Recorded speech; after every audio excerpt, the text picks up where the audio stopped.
Good morning, everyone. Welcome to the Saturday Morning Mastermind. I'm playing host this week. Samantha, over the last couple weeks, has been a little, I guess, bamboozled because of having grandkids and spending a lot of time with that and being just all over the place with them. So she's not with us this week. But I've got my good friends Jason and Catherine here. Um, so I'm going to let them jump out, introduce themselves. And then Catherine, as always, if you would please read for us. You do the most awesome job when you read. So appreciate that. So I'll let you guys jump out. Yeah, hey, good morning. Hope you can hear me okay. I am glad to be here, and I encourage everyone to comment in the comment sections below and text us and join us for the live chat every Saturday morning. Great to be here with Dan and Catherine, and we're missing our friends Lori and Samantha and a lot of others, but I hope everyone's having a good weekend and looking forward to Catherine's reading here.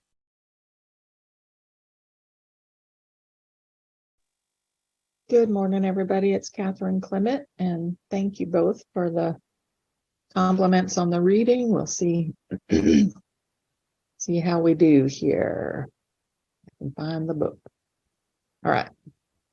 So last time, I'll just reread the last page before I start the new.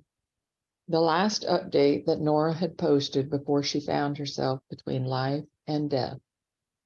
I miss my cat. I'm tired. The successful life. She had been asleep, a deep, dreamless nothing, and now, thanks to the ring of a phone alarm, she was awake and didn't know where she was. The phone told her it was 6:30 a.m. A light switch beside the bed appeared, thanks to the glow of the screen. Switching it on, she could see she was in a hotel room. It was rather plush in a bland and blue and corporate kind of way. A tasteful, semi-abstract sub-Cézanne painting of an apple, or maybe a pear, was framed on the wall. There was a half-empty cylinder-shaped glass bottle of still mineral water beside the bed, and an unopened collection of shortbread biscuits. Some printed-out papers, too, stapled together. A timetable of some sort. She looked at it. Itinerary for Nora Seed Obey. I don't know how to pronounce that. Itinerary for Nora Seed Obey, guest speaker, Gulliver Research Inspiring Success Spring Conference, 8:45 a.m.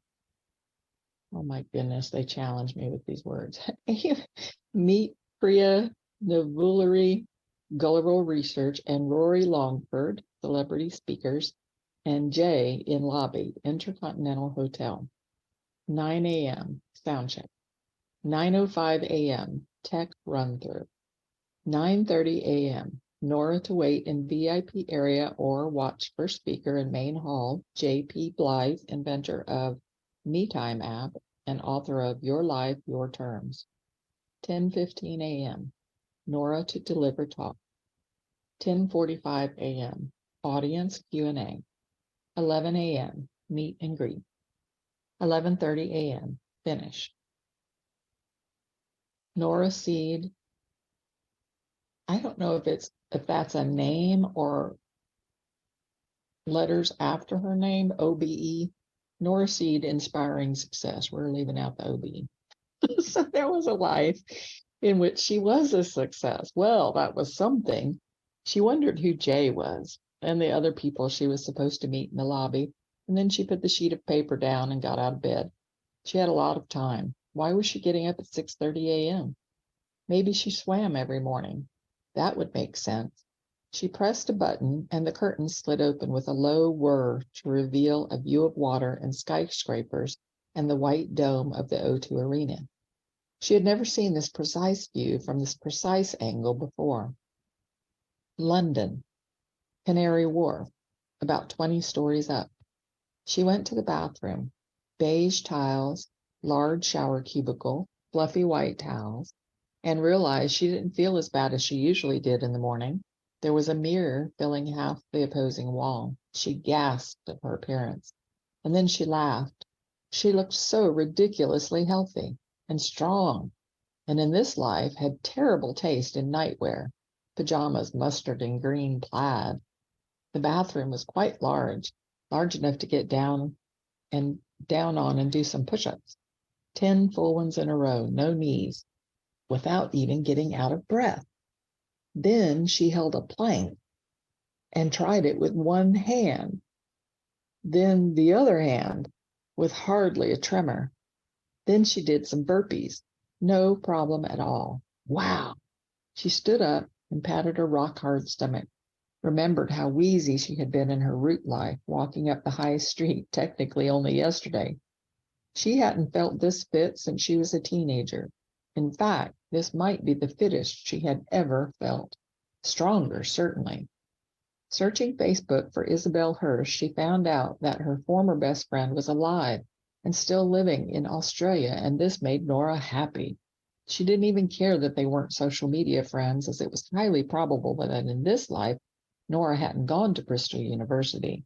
And even if she had, she wouldn't have been doing the same course.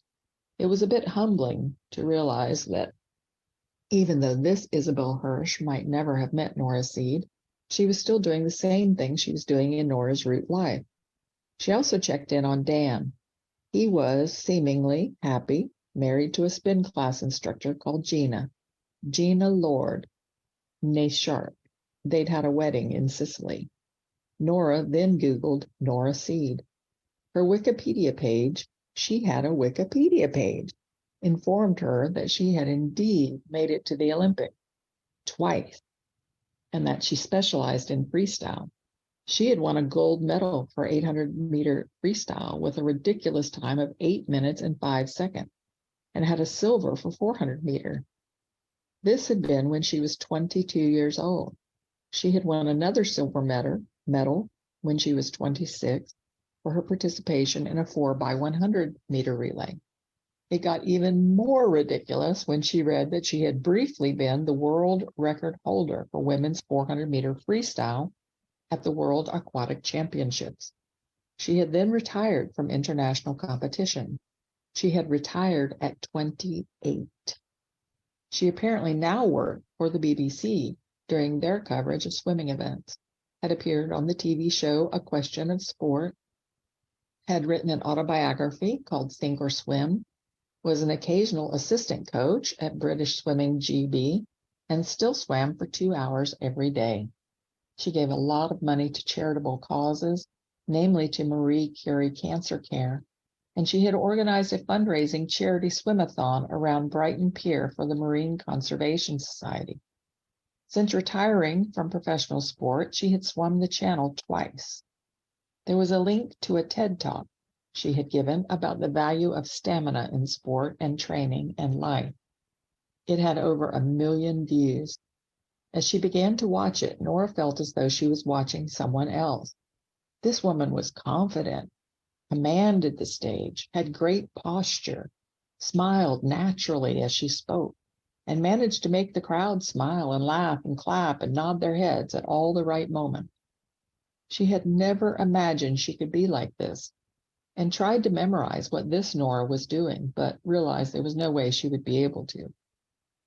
People with stamina aren't made any differently to anyone else, she was saying. The only difference is they have a clear goal in mind and a determination to get there. Stamina is essential to stay focused in a life filled with distraction. It is the ability to stick to a task when your body and mind are at their limit. The ability to keep your head down, swimming in your lane without looking around, worrying who might overtake you. Who the hell was this person? She skipped a little further into the video, and this other Nora was still talking with the confidence of a self-help Joan of Arc. If you aim to be something you are not, you will always fail. Aim to be you. Aim to look and act and think like you. Aim to be the truest version of you. Embrace that you-ness, endorse it, love it, work hard at it, and don't give a second thought when people mock it or ridicule it. Most gossip is envy in disguise. Keep your head down, keep your stamina, Keep swimming. Keep swimming, Nora mumbled, echoing this other self and wondering if the hotel had a pool. The video disappeared, and a second later, her phone started to buzz. A name appeared. Nadia. She didn't know any Nadias in her original life. She had no idea if seeing the name would have inspired this version of her with happy anticipation or sinking dread. There was only one way to find out. Hello? Sweetheart, came a voice she didn't recognize. A voice that was close, but not entirely warm. She had an accent, maybe Russian. I hope you are okay. Hi, Nadia. Thanks, I'm fine. I'm just here in the hotel getting ready for a conference. She tried to sound jolly. Oh, yeah, the conference. 15,000 pounds for a talk. Sounds good. Sorry, I don't do a Russian accent, guys. It sounds it sounds ridiculous, but she also wondered how Nadia, whoever Nadia was, knew this. Oh, yeah, Joe told us. Joe? Yeah, well, listen, I need to talk to you at some point about your father's birthday. What? I know he'd love it if you could come up and see us. Her whole body went cold and weak as if she had seen a ghost. She remembered her father's funeral, hugging her brother as they cried on each other's shoulders. My dad? My dead dad? He's just come in from the garden. Do you want a word with him? This was so remarkable, so world-shattering, it was totally out of sync with her tone of voice. She said it casually, almost as if it was nothing at all. What? Do you want a word with Dad? It took her a moment. She felt suddenly off balance. She could hardly speak or breathe. She didn't even know what to say. Everything felt unreal. It was like time travel, as though she had fallen through 2 decades. It was too late to respond because the next thing she heard was Nadia saying, "Here he is." Nora nearly hung up the phone. Maybe she should have, but she didn't. Now she knew it was a possibility. She needed to hear his voice again. His breath first. Then, "Hi, Nora, how are you?" Just that. Casual, non-specific, every day. It was him. His voice. His strong voice that had always been so clipped, but a little thinner, maybe a little weaker. A voice 15 years older than it was meant to be. "Dad," she said. Her voice was a stunned whisper. "It's you. You all right, Nora? Is this a bad time? Do you want to FaceTime?" FaceTime? To see his face? No, that would be too much. This was already too much. Just the idea that there was a version of her dad alive at a time after FaceTime was invented. Her dad belonged in a world of landlines. When he died, he was only just warming to radical concepts like emails and text messages. "No," she said, "it was me. I was just thinking of something. I'm a bit distant. Sorry. How are you?" "Fine. We took Sally to the vet's yesterday." She assumed Sally was a dog. Her parents had never had a dog or any pet. Nora had begged for a dog or a cat when she was little, but her dad had always said they tied you down. What was wrong with her? Nora asked, trying to sound natural now. "Just her ears again. That infection keeps coming back." "Oh, right," she said, as though she knew Sally and her problematic ears. Poor Sally. I I love you, Dad, and I just want to say that." "Are you all right, Nora? You're sounding a bit emotional." "I just don't tell you that enough. I just want you to know that I love you. You're a good father, and in another life, the life where I quit swimming, I'm full of regret over that." "Nora?" She felt awkward asking him anything, but she had to know. The question started to burst out of her like water from a geyser. "Are you okay, Dad?" "Why wouldn't I be? Just, you used to worry about chest pains." "Haven't had them since I got healthy again. That was years ago. You remember my health kick? Hanging around Olympians does that to you. Got me back to rugby. Bit. Coming up to 16 years off the drink, too. Cholesterol and blood pressure low, the doc says." "Yes, of course. I remember the health kick." And then another question came to her, but she had no idea how to ask it, so she did it directly. How long have you been with Nadia now again? Are you having memory problems or something? No, well, yes, maybe. I've just been thinking a lot about life recently. Are you a philosopher now? Well, I studied it. When? Never mind. I just can't remember how you and Nadia met. She heard an awkward sigh down the phone. He sounded tense. You know how we met. Why are you bringing all this up? Is this something that therapist is opening up? Because you know my feelings on that. I have a therapist? Sorry, Dad. That's all right. I just want to know that you're happy. Of course I am. I've got an Olympic champion for a daughter and have finally found the love of my life. And you're getting back on your feet again. Mentally, I mean, after Portugal. Nora wanted to know what had happened in Portugal, but she had another question to ask first. What about Mom? Wasn't she the love of your life? Once upon a time she was, but things changed, Nora. Come on, you're a grown-up. Nora put her dad on speaker, clicked back to her own Wikipedia page. Sure enough, her parents had divorced after her father had an affair with Nadia Benko, mother of a Ukrainian male swimmer, Yegor Benko. And in this timeline, her mother had died way back in 2011. And all this because Nora had never sat in that car park in Bedford and told her dad that she didn't want to be a competitive swimmer. She felt that feeling again, like she was fading away, that she had worked out that this life wasn't for her and was disappearing back to the library.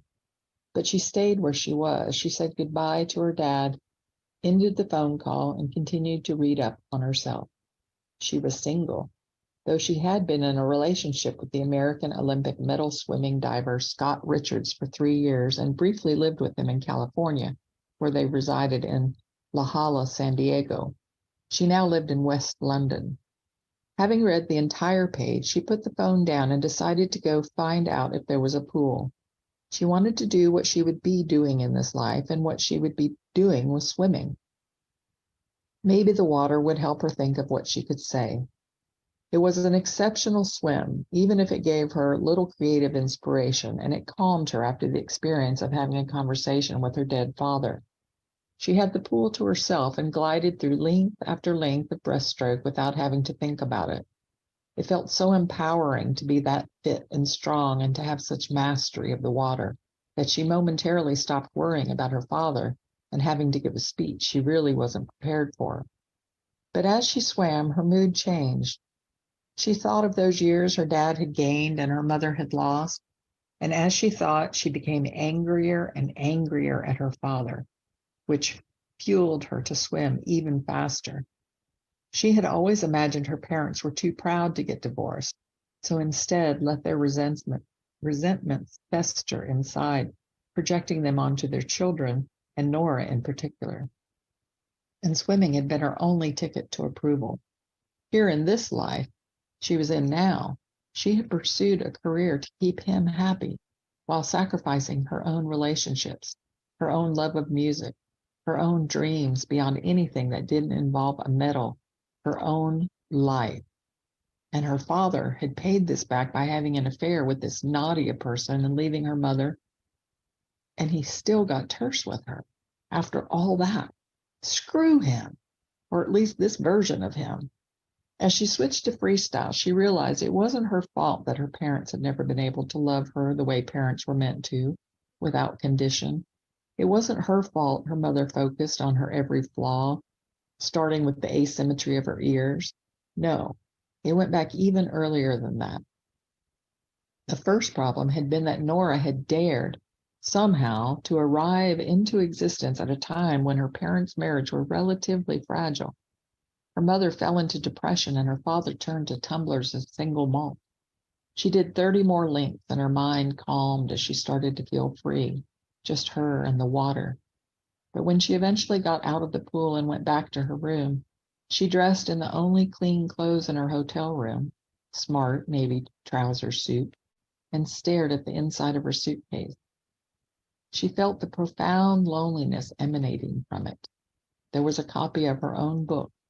She was staring out from the cover with steely-eyed determination and wearing a Team GB swimsuit. She picked it up and saw in small print that it was co-written with Amanda Sands. Amanda Sands, the internet told her, was ghostwriter to a whole host of sporting celebrities.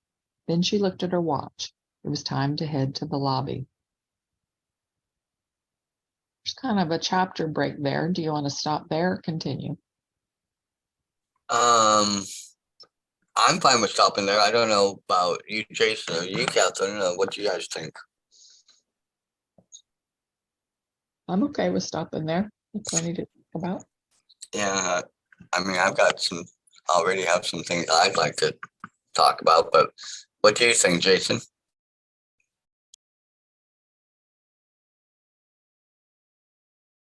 You're muted.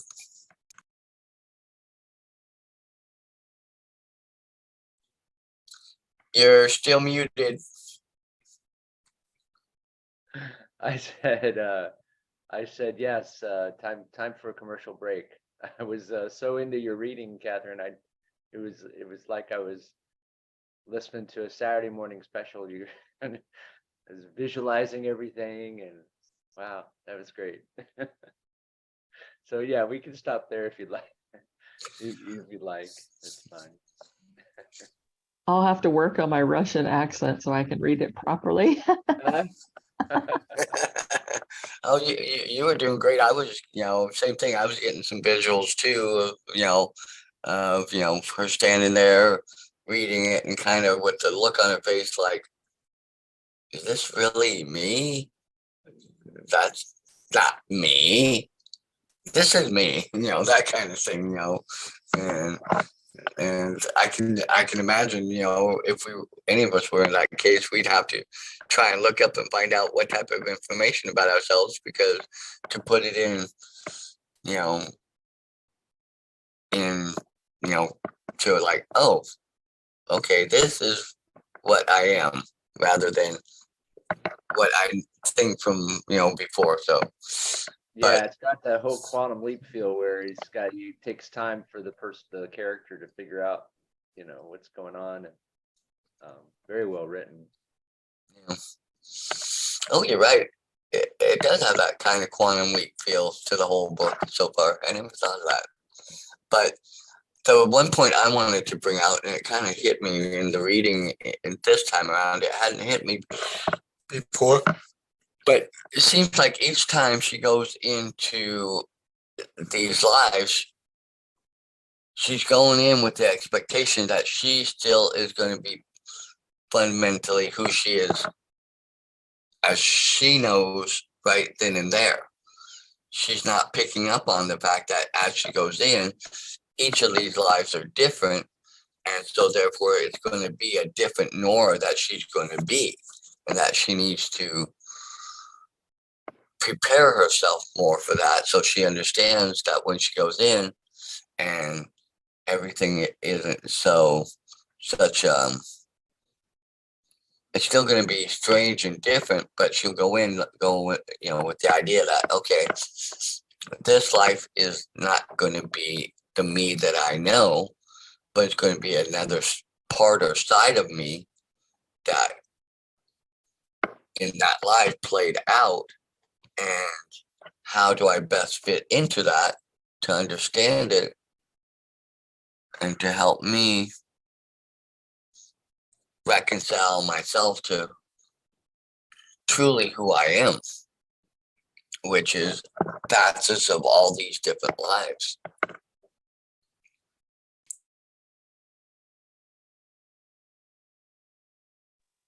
Yeah, it's pretty amazing. Like, I'm glad that she's angry in this one. I don't remember her really getting very emotional necessarily about, some of these lives.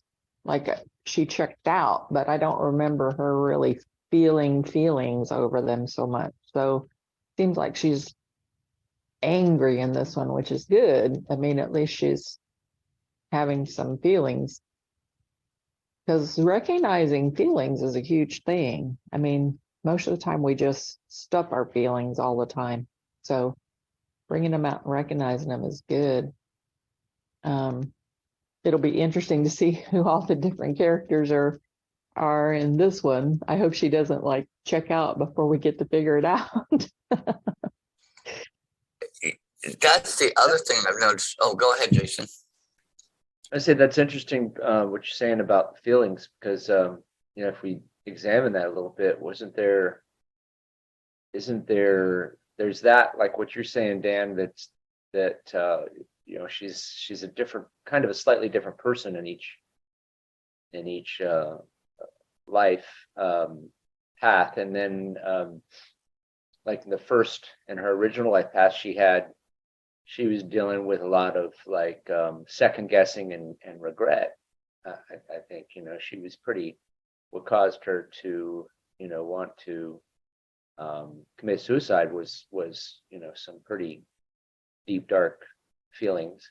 And I'm not sure if I could pinpoint all the different feelings, but I guess there's different, it does seem like she's had some different sort of overtones of feelings in each different life, as to where, like, when she went to, I think it was Australia, she then found out that she went there with her friend, but then her friend passed away. So there was a different type of kind of melancholy, and not necessarily regret, but just a different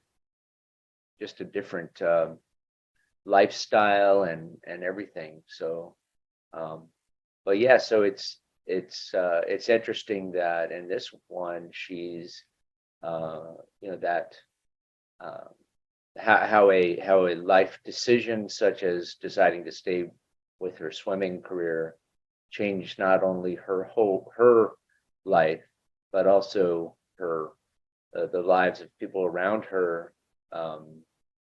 And yet there still seems to be a drawback, with her sensing this loneliness in her life. So it's interesting. We have there's good points and bad points, pros and cons to each life path.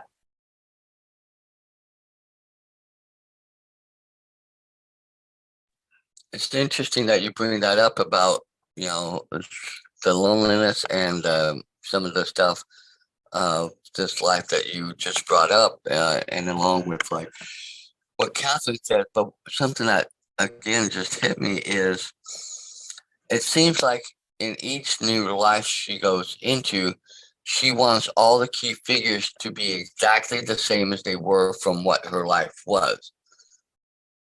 And if she's going into these lives to figure out what is her best life, or what she feels was her best life, when I think I would go in with the idea that, okay, based on what decisions I'm making, it's going to have repercussions to everybody around me and their lives. It's not going to just affect me, it's going to affect everything within the realm of my life. And so therefore, everything would change retrospectively for everybody else too. And that's the one thing with, I think, regrets and looking back and wondering, would it have been better to take certain roads or certain choices, but would they have led to where this is now, and to the friends and the dealings and the feelings and the whatnot I'm used to and understand and want, or even need. Maybe it's more of a need for her to validate herself rather than she validating herself and finding more value in herself. Because to me, it doesn't sound like she really values herself enough in that respect. And so therefore, she's placing so much on her dad, her mom, this, that, and the other thing, which I think we all tend to do if we're honest. But when it comes down to it, you got to value and love and cherish yourself too first, and then let it, like the old book, You gotta love yourself.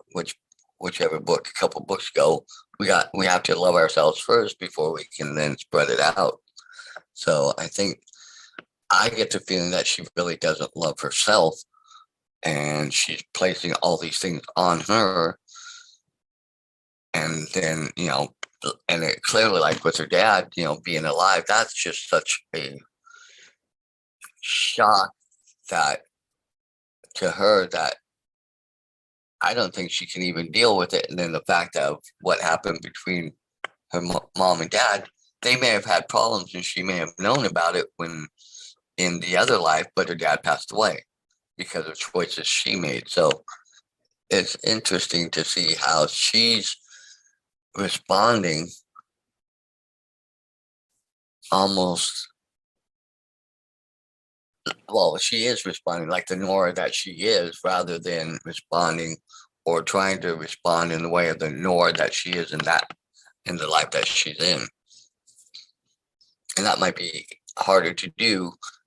We're reading the book, but we're not the ones actively doing something like that. And it might be harder to do in actuality than just saying it. So I'll throw that out too.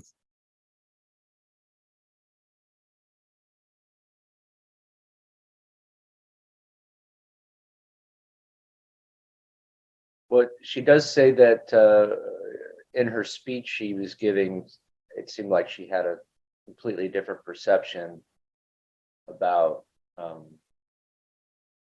guess she was talking about stamina and kind of being able to push through the difficult times. She had a nice swimming analogy of being able to stay in your lane and keep your head down, to just push through and get to the finish line, and how that was I guess like a driving force in her in that life path, and that she was someone that people looked up to because of the way she had handled her own experiences. There's definitely interesting how we sort of can't see we can't even see we can't see the outcomes of our decisions, even a lot of times even one or two decisions away, let alone where those decisions will take us to make other decisions and accomplishments and whatnot, down the road, down the path. Never, so don't sell yourself short.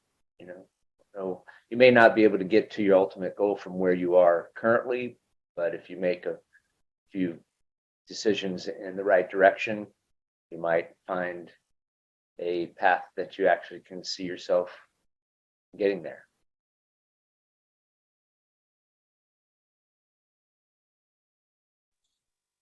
This book is a great reminder that, we always, I know every one of us has said, oh, well, if I'd only done it this way, then this would have come out this way and that would have come out that way and blah, blah, blah, blah, blah. And I think this book is a great reminder that we don't know that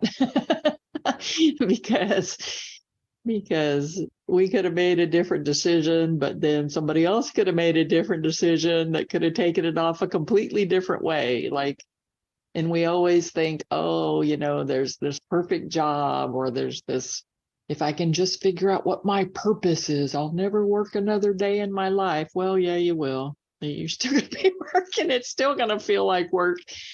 It might not, like you're still going to have to make yourself do it some days, although it might not be as hard to do that as something else. You know what I mean? But it's still like there is no perfect life, you guys. There just isn't. And everybody seems to be looking for that. And whenever they're going down a path and they meet some kind of resistance, they're a lot of people are just, including myself, I'm totally including myself here, will just like say, oh, that's too hard, I can't do that, or whatever, this, that, or the other, and then give up that and go down another path. And eventually on every path you're going to find resistance, you're going to find those difficult things, and that's just how life is. I mean, it would really be pretty boring if we didn't have any challenges here, don't you think? Yeah. Yeah, and you bring up some good points, and I'm going to bring up a point that I think is something that we all miss, and I really, and I don't like saying this because I don't want it to be true, but I think if we look at it, the life that we're in right now, whether we think so or not, is probably really the perfect life. It's just while we're going through it, we don't think that it is because of all the ups and downs, the trials, the things. But that, like you said, what life is perfect, and two, it would be really dull and boring if we didn't have the ups and downs to let us know the highs and the lows, and then the times where we kind of just go on that even keel where we're like, okay, nothing major is going on, you know, and to look around and to try and think that by doing this or doing that, we'll get that perfect life. That's just us thinking the grass is greener on the other side rather than watering and growing and making the grass that we have here just as green as that grass and for what it is and appreciating it for what it is. And two, I think, that, oh, I lost my other thought. What was it? That, oh, I also think going to what you were saying, Jason, I think sometimes we can extrapolate out a little bit, maybe a couple thoughts or processes ahead of like, okay, so if I do this and somebody does that, sometimes we do know what the outcome will be, and we're just too afraid to take that route because it might be too painful or too hard or too afraid, or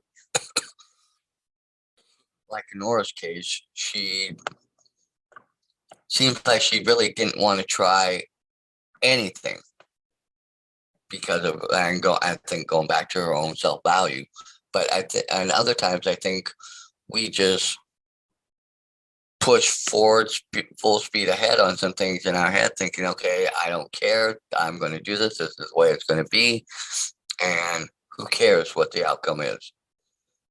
And I think in life we kind of do a little bit of both, and that too helps make the life that we're in the perfect life. And we just need to understand that and work on valuing it, and appreciating it, and keep on growing and moving towards the next phase of whatever life sets out in front of us.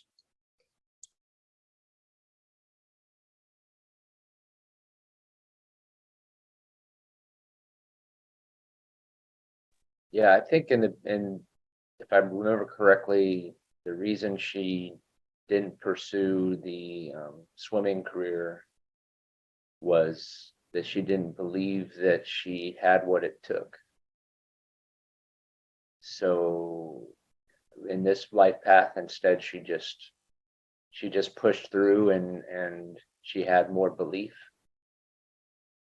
or she did it for whatever reason. She found a reason to stay with it, and it had an immense effect on where she would end up at that, 28 years later. However, there was a cost, she was to it. She spent a lot of her time competing. It's a very difficult life to be a career athlete. You get a lot of, from what I understand, you do get a lot of help, or at least a lot of joy out of competing and bettering yourself and all that. Yet you're very focused just on that if you're trying to compete at that level in any sport. Your life doesn't cross over into many other things. So it made sense to me that she was dealing with some amount of loneliness, because it's a very rigorous lifestyle and competing like that, and it's hard to find someone else that can fit into that lifestyle. So there's, I just say there's pros and cons to anything like that. And I think, a lot of times people say you shouldn't look back to the past, and I kind of agree that you shouldn't dwell on the past, but remembering the reasons why we made decisions that we have in our past, helps us to avoid making any bad decisions over again, and also can kind of help us to not have kind of a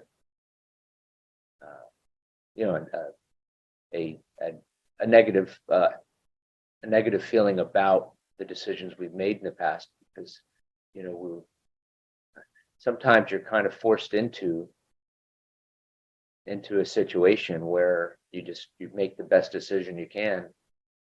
That's why it's just interesting too, where each life that she steps into for a moment, she has no idea what brought things about, why she made those decisions, or how it's affected anyone else, or even herself.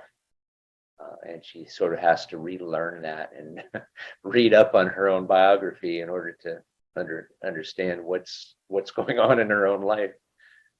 So it's interesting. Sports are a very interesting thing to me because I've never been healthy enough to really participate in sports. So like this past week, we have company in the house, and my uncle and his friend came from North Carolina, and we've had the junior, I forget what it's called, junior rodeo basically going on here all week, and they came out here to work a booth out there. And I didn't go out there because, as much as I love horses, I see a lot of horses get injured in rodeo work and stuff. And plus I see people just destroying their bodies and living in a messed up body. Like, I don't know.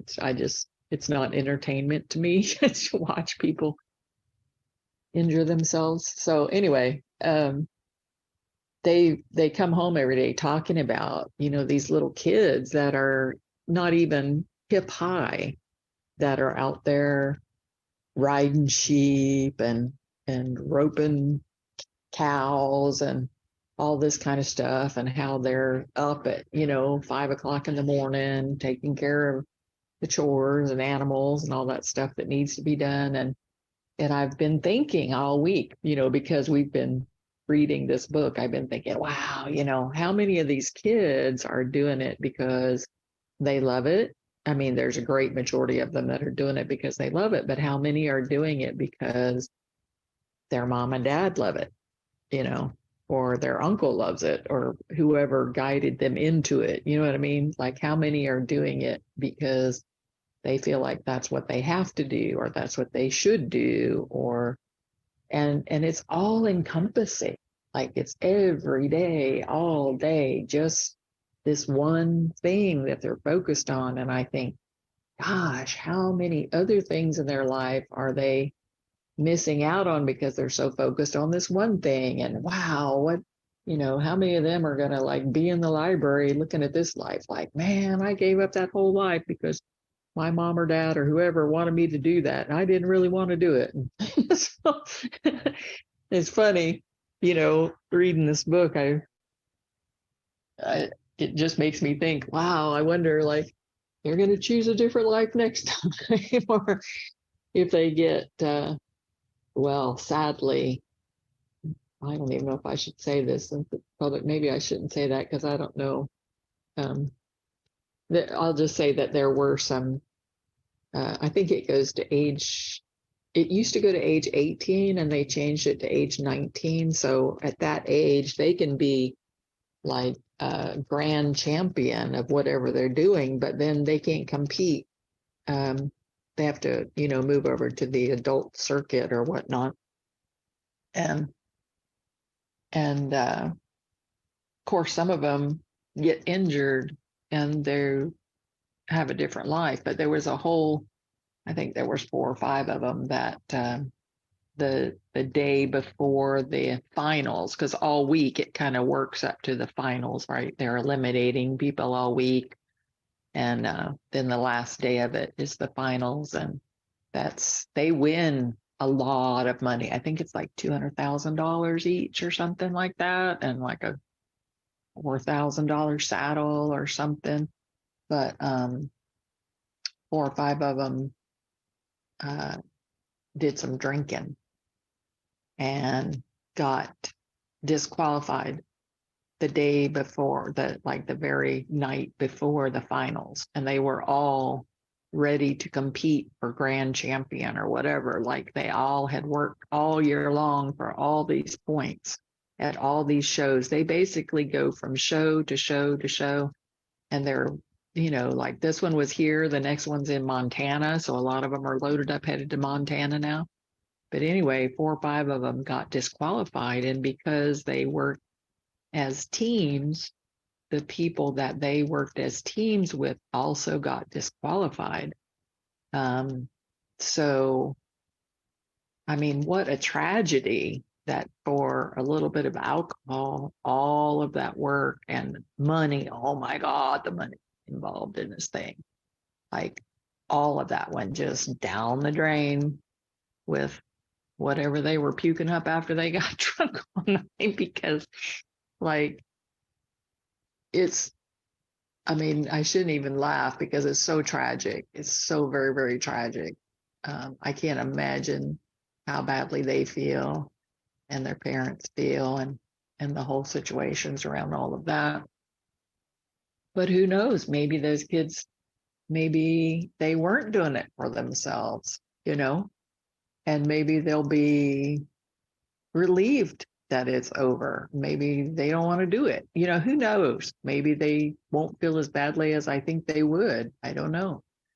Like you never can tell what another person's motives or intentions or reasonings are behind what they do. So that's part of the problem. We all kind of look at each other doing things and we think, oh, well, I would never do that or whatever, but we don't know because we're not in that person's shoes. We have no idea what they're going through and why they make the decisions that they do. And so we can't really blanket what regrets we would have over a certain decision on them because it's 2 totally different situations.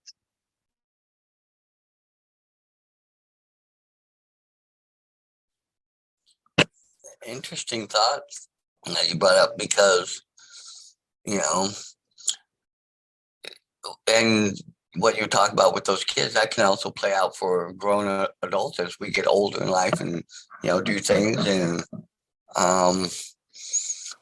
I know I did, when I was younger, I did a couple things because,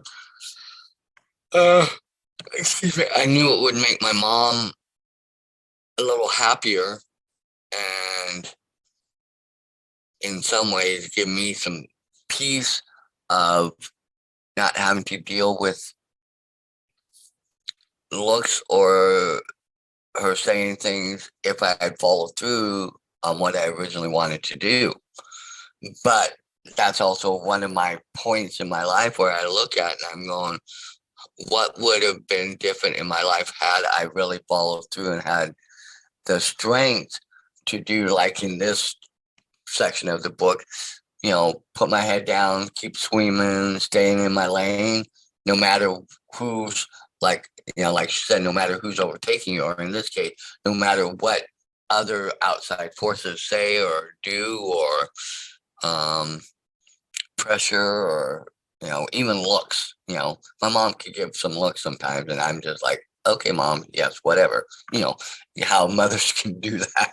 They just have that look sometimes, and you can just and that is the one pivot point in my life, I think, where my life would have been really different. Now I would like to know how that might have turned out, but at the same time, I'm kind of scared because um I am happy. For the most part, I'm happy. I mean, I've had my ups and downs and my low points, and things I've gone through, but I'm happy, and with the friends, the people, overall aspects of my life, that it's been here. But if I'm honest, deep down, that one little part of me, and it's kind of like Nora, I would love to be able to go into the library and say, okay, show me that life. Let me see what that would have been like, and would it have been what I think it would have been, or would have been it, or would have it done me in, basically, would it I have just been totally lost. So, and in some ways, I don't know if on my deathbed, I would love to find out. But right now, I don't know if I want to find out.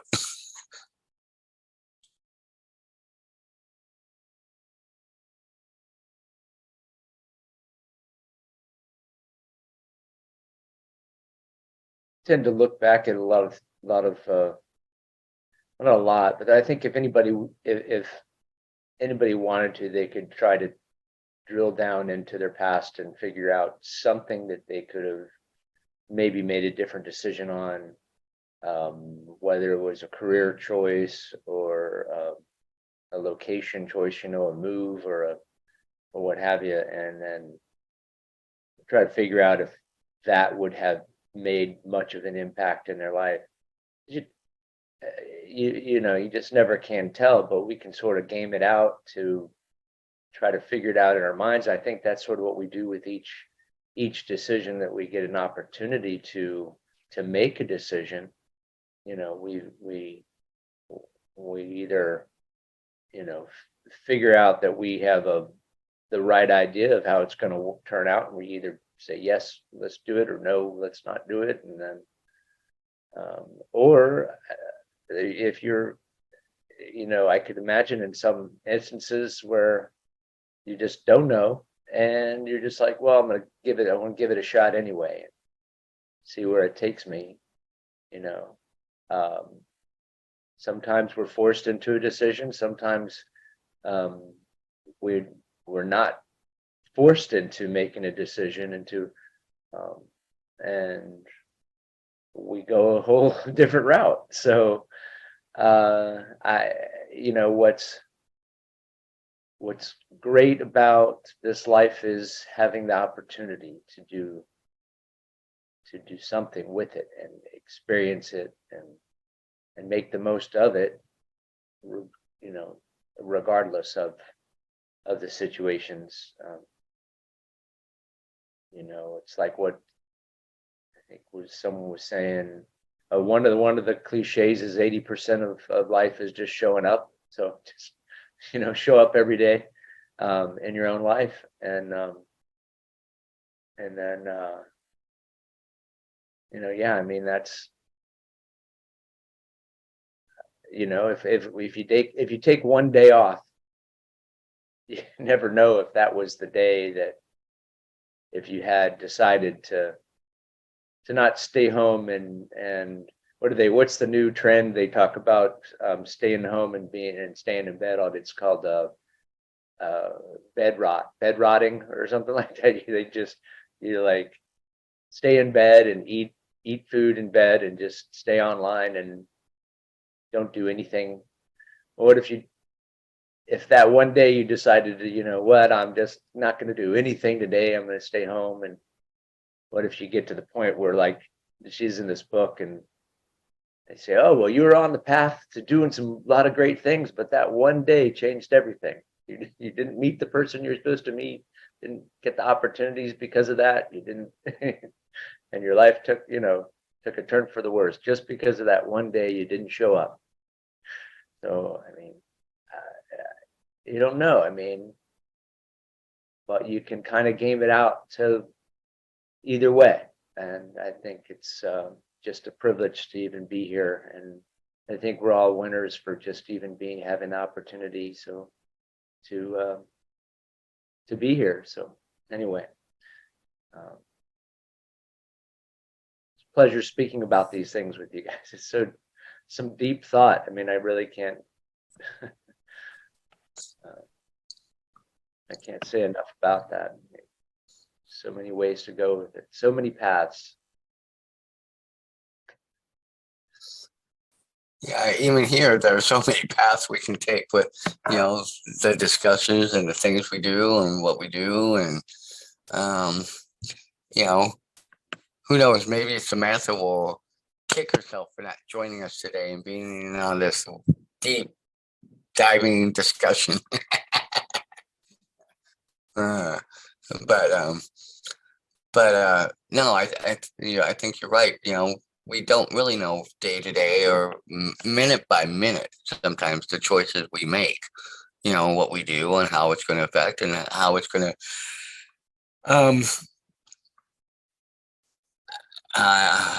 to affect our life in the future.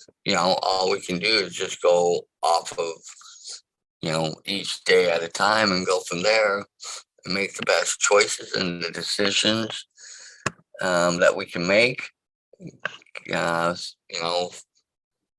For me, I look to God, infinite intelligence, the universe, for guidance and stuff, and friends and family. But ultimately, I got to take all that and put that together, and then say, okay, I'm going to go this direction, and whatever happens is what happens, and hopefully I make the right choices. And there have been times when I made the wrong choices, but I think we've all done that. And it's books like this, even though it's a fiction book, it really brings out a lot of thought and a lot of, aspects to our lives that I don't think we really take a lot of time to really think about or put a lot of thought into for the general population. They're just out living their lives. And so, any last thoughts from either of you two?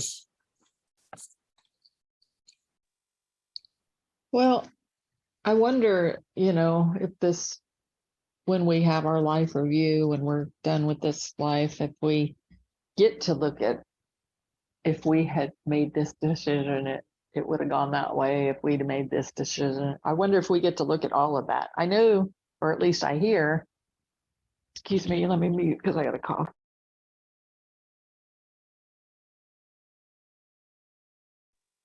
Okay. You did not want that in your ear.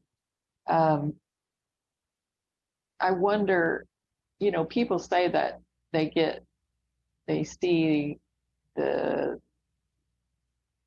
during their life review, people that have had near-death experiences that have gone through part of the life review as part of that experience. They say that they can see the effects that their decisions have made on other people. So like you said something to somebody, how they took that, even if you meant it like in a good way, maybe they accepted it in a bad way, because that happens all the time, right? We say something and we think we're helping and being helpful, whatever, and it like hurts somebody's feelings. And a lot of times they don't even tell you that it hurt their feelings.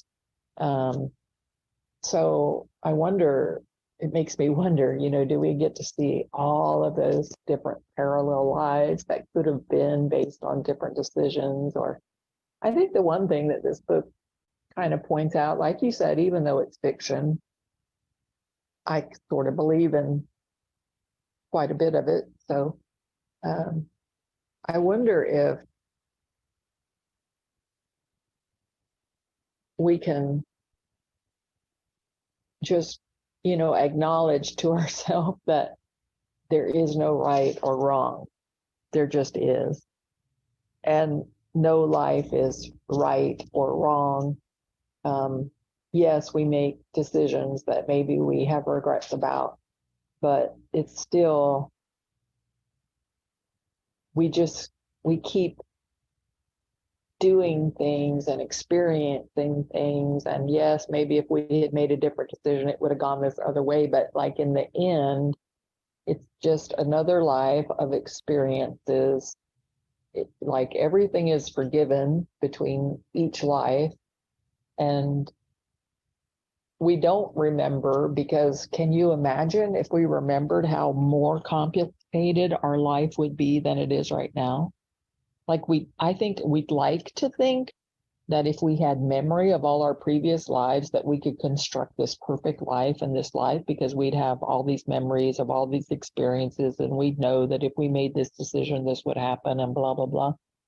But just think, just like where Nora is right now, she's going into each one of these lives with memories of previous lives, and it's getting super confusing for her. I think this is why God wipes us clean between each lifetime, because gosh, can you imagine, like, if your last lifetime you were a lion hunter or something, and then like this life you remembered that you were a lion hunter or something. I don't know, this is a bad analogy that I'm giving, like, but you know what I'm trying to say? Like you could just attack something, or you would feel threatened by something because you were threatened by it in a past life, kind of, you know what I'm trying to say? Like it would be, if we came in with all our memories, it would be so overwhelming. Look at how much information we have to process right now. Like it's already pretty overwhelming for a lot of people. So I think as much as we'd like to think we'd like to remember, I think it's really a much better plan God has, that he wipes us clean before we come back in, or, mostly clean. I guess we probably have instinctual memories or something, but anyway, everybody have an awesome week, and grab this book if you haven't grabbed it yet. And you can go back, and if you don't want to grab the book, you can go back and listen to our past recordings, because we read a section every week, so that people can follow along whether they have it or not. So we love you guys, and have an awesome week. Thanks again, both of you, for your insights and your input. It's always enlightening to hear what you guys have to say and what your thoughts are. You can find us on Facebook at Mindset Mastery Collective. You can get the information of how to join us here on Zoom every week. So you can jump in, share your thoughts and views on things. We would love that. We welcome, other thoughts and ideas, expressed in safe and ways where we're expressing but not attacking, just to clarify that. You can find us on YouTube at Mindset Mastery Collective there. Also, you can see replays of all the Zooms and everything that we've done for about the last 9-10 years, whatever. We've been around for a while. And 2, you can find us on our website at mindsetmasterycollective.com. Again, all those places have ways of how you can get a hold of us, or to get a hold of any one of us if you have questions or need help in getting on the Zoom. And we do this every week, and we look forward to seeing you next week on the Saturday Morning Mastermind. Bye for now.